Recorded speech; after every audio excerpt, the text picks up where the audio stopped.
क्या कांग्रेस को बाबा बागेश्वर का हिंदू राष्ट्र कबूल है? क्या कांग्रेस बाबा के कहने पर ज्ञानवापी को मंदिर मानेगी? बीते 4 दिन से बाबा की कृपा कमलनाथ के गढ़ छिंदवाड़ा में बरस रही थी, मगर सावन के 5वें सोमवार बाबा ने कहते हुए कई बातें कथा को समाप्त कर दिया। ज्ञानवापी को मस्जिद कहना बंद करो, वो भगवान शंकर का मंदिर है। ये वही लाइन है जो यूपी के सीएम योगी आदित्यनाथ ने कही है। आज सावन के 5वें सोमवार में वाराणसी में एएसआई के सर्वे का 5वां दिन था। अब नजर ज्ञानवापी के गुंबदों पर टिकी है। मस्जिद या मंदिर, गुंबद ही ये तय करेंगे। इस रिपोर्ट में देखिए।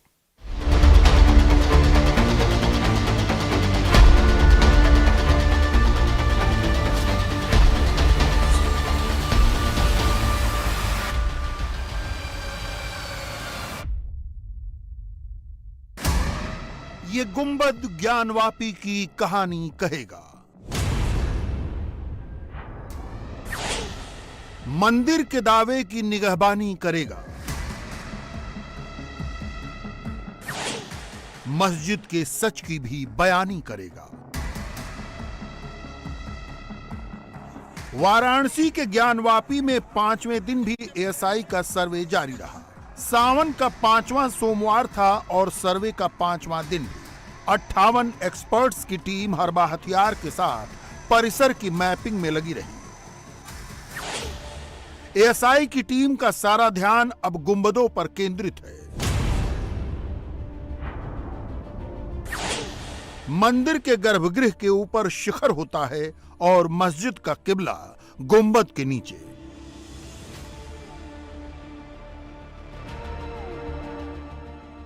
रविवार को एएसआई की टीम को गुंबदों के भीतर सर्वे के दौरान गोलाकार छत में कई डिजाइनें मिली। इन सब की पूरी सावधानी के साथ स्टिल फोटोग्राफी और वीडियोग्राफी कराई गई।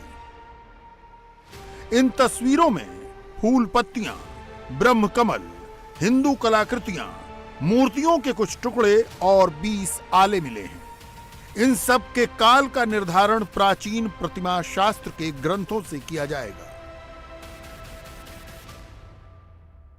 एएसआई का आज मुख्य फोकस ज्ञानवापी परिसर के गुंबद पर है। कल जब सर्वे हुआ था तो ज्ञानवापी गुंबद के नीचे किस तरह की पत्थरों पर नक्काशी की गई है उसकी फोटोग्राफी, वीडियोग्राफी और स्केच लिए गए थे। आज गुंबद के ऊपर की परिधि क्या है और वहां किस तरह की नक्काशी पत्थरों पर की गई है उसके स्केच लिए जाएंगे, क्योंकि यही फर्क तय करेगा कि ये मंदिर परिसर पर बनी मस्जिद है या जमीन से मस्जिद बनी है। क्योंकि गुंबद के नीचे की नक्काशी और ऊपर की नक्काशी में फर्क बताया जा रहा है और अब एएसआई यही सुनिश्चित करने की कोशिश करेगी कि कितना फर्क है, क्या कालखंड का भी फर्क है और क्या निर्माण शैली का भी फर्क है। आले, जिन्हें पूर्वांचल में ताखे कहते हैं, वो उसी हाल में मिले हैं जहां नमाज होती है। आमतौर पर मस्जिदों में सादगी होती है। किबला की दिशा में भी सपाट दीवार ही होती है। दीवार में आले या ताखे नहीं होते।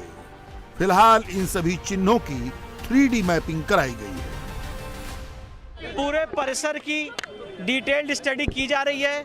तीनों गुंबद की डिटेल्ड स्टडी की जा रही है। जो तहखाने हैं उसकी डिटेल्ड स्टडी की जा रही है।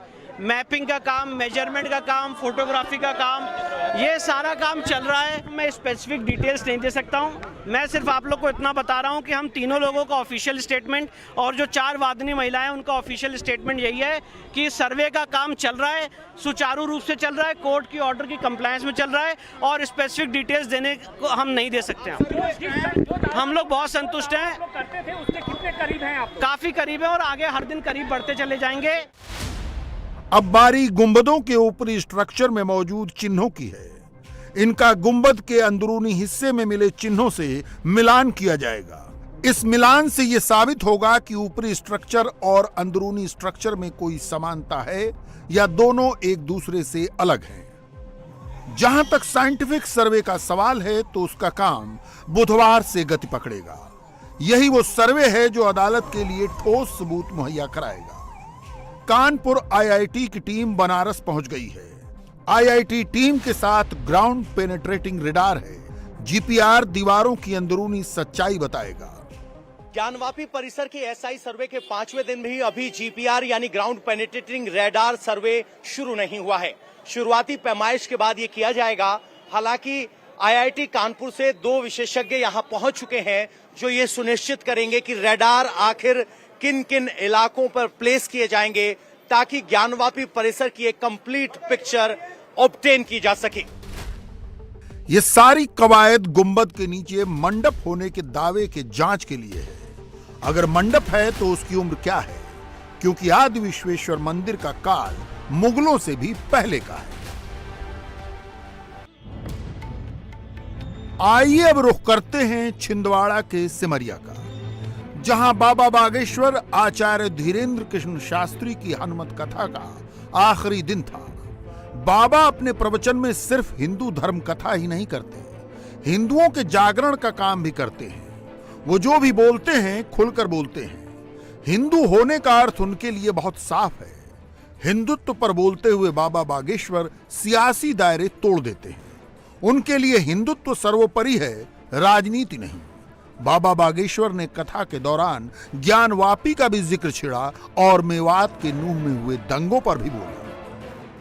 हरियाणा के नूर में हिंसा हुई, देश का दुर्भाग्य है, देश का दुर्भाग्य है। सनातनी हिंदू जो है इस प्रकार का कार्य देख रहे हैं, सब लोग जाग जाए। महाराज जी, सवाल सनातन का है, सनातन का सवाल है। ज्ञानवापी मस्जिद जो है उसका सर्वे शुरू हो गया है, इस पर आप क्या कहेंगे? वहाँ पे ज्ञानवापी मस्जिद नहीं है, पहले तो ये कहना बंद कर दें। ज्ञानवापी मस्जिद नहीं है, पहले तो ये कहना बंद कर दें। ज्ञानवापी भगवान शंकर का मंदिर है।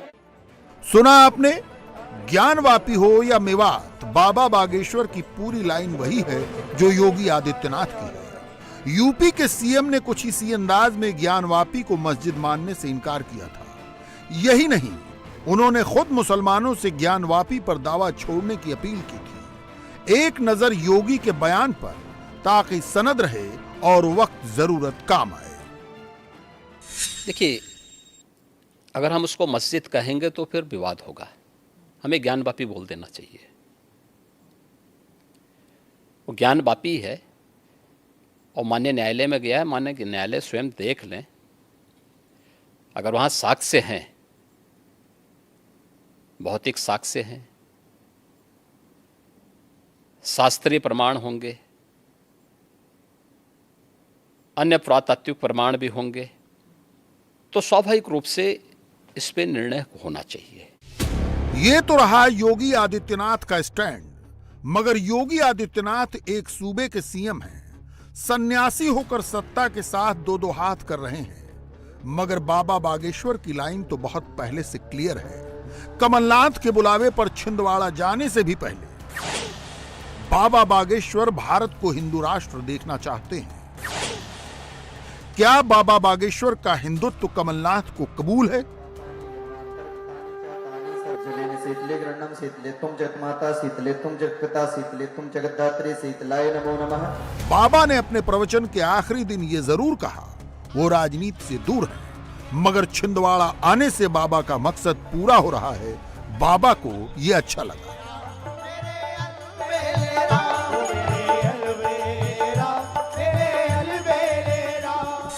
पूरे भारत में जाते हमें बहुत अच्छा लगा। और सनातन सबका है, भारत में रहने वाले जितने भी लोग हैं सबका सनातन है, सब सनातनी है। इसी ध्येय के साथ हम निकले।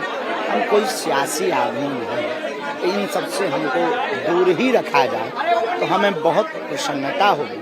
हमें अपना कार्य, सनातन का कार्य करना है।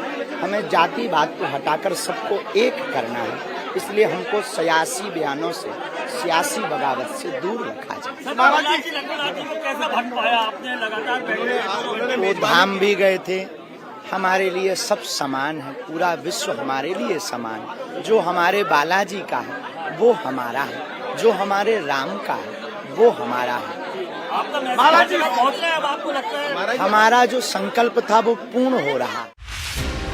कांग्रेस देश भर में सॉफ्ट हिंदुत्व की पिच पर खेल रही है, मगर मध्य प्रदेश में कमलनाथ हार्ड हिंदुत्व के टर्फ पर खड़े हैं। हिंदू हिंदुत्व और हिंदू राष्ट्र की बात करने वाले बाबा बागेश्वर के साथ उनके नाम के नारे लग रहे हैं। कांग्रेस ने कर्नाटक के बाद कहानी समझ ली है। आस्था पर चोट नहीं दिलाएगी वोट। इतना ही नहीं, महाकौशल में आदिवासी वोटों का भी सवाल है, जो खुद को राम की सेना का वंशज मानते हैं। महाकौशल रीजन का सियासी गणित भी समझ लीजिए। महाकौशल में 8 जिले और 38 विधानसभा सीटें हैं। 8 में से 5 जिलों में आदिवासी वोटर का असर है। 2018 में 38 में 26 सीट कांग्रेस को मिली थी। बीजेपी हो या कांग्रेस, सबकी नजर आदिवासी वोटर पर है। राज्य में कुल 82 सीटों पर आदिवासी प्रभावी हैं। इसलिए कमलनाथ मध्य प्रदेश में अपनी अलग लाइन लेकर चल रहे हैं। प्रदेश में कांग्रेस उनको फॉलो कर रही है, ये उनका दावा है। उन्होंने तय किया कि उन्हें छिंदवाड़ा आना है, और जब उन्होंने तय किया, मैंने कहा मैं स्वागत करता हूं कि छिंदवाड़ा की जनता का सौभाग्य होना चाहिए कि वे महाराज जी की कथा सुने, और हम सबका सौभाग्य है कि महाराज जी छिंदवाड़ा में वो आए। जी आप देखिए, दिग्विजय सिंह गए थे उनसे मिलने, राघोगढ़ गए महाराज जी, जयवर्धन के साथ उन्होंने खाना खाया, पचौरी जी, प्रियव्रत जी, सबके साथ, तो कोई इनसे दूर नहीं है। प्रमोद कृष्णन सर ये कह रहे हैं कि कांग्रेस के बड़े नेता अब कोई कुछ कहे, कोई कुछ कहे, मैं नहीं जानता क्यों किसी के पेट में दर्द हो रहा है। कांग्रेसी कमलनाथ ने मध्य प्रदेश में जो लकीर खींची है, उससे तय करना मुश्किल है कि बड़ा हिंदू कौन। कमलनाथ प्रियंका गांधी को भी मध्य प्रदेश बुलाकर नर्मदा पूजा कराते हैं।